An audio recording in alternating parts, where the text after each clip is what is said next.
Meet Britain's most notorious highwayman. The man who robbed his way the length and breadth of the country. Dick Turpin. His name is right up there with some of the most famous names English history has to offer. Robin Hood, Henry VIII, William Shakespeare, Sir Francis Drake. Names that every kid recognises but few know anything about.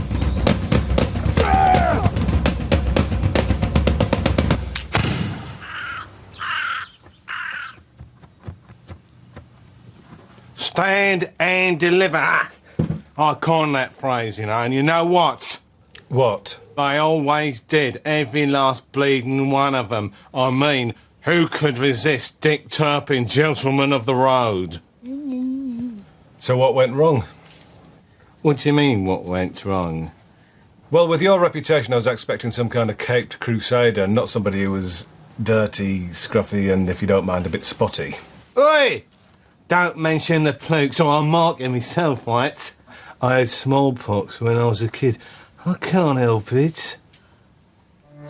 When Dick Turpin first hit the headlines in the 1730s, England was changing like never before. The start of the agrarian revolution had thrown hundreds and thousands off the land and sent them into the cities where, for many, only crime kept them from starvation. But Turpin wasn't driven to crime by hunger. Far from it. Young Dickie had been born in Hempstead in Essex in 1705 and followed his father into the butchering trade. Unfortunately, Turpin's best cuts tended to belong to someone else. Compliment to the king, mate. Thank you, Sam. In the form of deer poached from Waltham Forest. Don't get me wrong, old son. This ain't no hooky meat we was talking about. We was proper criminals. But there was a high price to pay for this cheap meat courtesy of the king. Even being caught in the royal forest with a gun could earn you the rope. But that didn't deter the hardest poachers of the lot, the so-called Gregory gang. I done the butchering, and the boys who brought in the stuff was Samuel Gregory and his brother Jeremiah. And then there was this dim maltz called Mary Brazier, but she was just marketing. The flesh, what shifted the flesh, so to speak.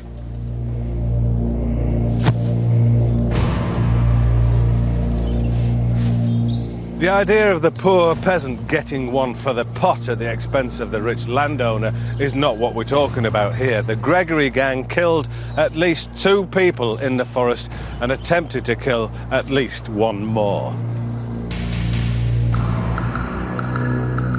As a result, they soon had the price of £50 on their heads. That's £6,000 today, more than you'd get if you topped one of the Queen's corgis. Weren't the same after the killings. Verderers all over the place. What's a verderer? He's a sheriff of the forest. He'll nick ya, judge ya, and jail ya. So we had to give up the poaching. Swagging cases, Samuel says. That's what the Gregory gang's gonna do next. What? Ass raiding, mate, ass raiding. So that's when you joined at the sharp end, as it were. I had to. No bloody meat coming in, were there? So I joins them on the raids. According to court records, the gang was involved in at least 9 separate raids on lonely houses in the middle of nowhere, places like Chingford, Woodford and Croydon, all now swallowed up by Greater London. But back then, London was a fraction of the size it is today. To give you an idea, take a look at this map from 1762, 24 years after Turpin's death. London ends to the north, there at Tottenham Court, and there's Chelsea Village to the west, and Hyde Park surrounded by fields, and then ends over here at Tower Hamlets, which was in fact a collection of hamlets. Which is why the Gregory gang's most famous raid took place at the lonely spot we now know as the North London borough of Edgware. Just before dark on the 4th of February 1735, Turpin, Gregory and 2 others arrived at Earlsbury Farm. Finding a young shepherd's boy, James Emerton, in the yard, they set upon him, binding him hand and foot before bursting into the house to find the farmer Joseph Lawrence and his 2 servants, John Peat and Dorothy Street.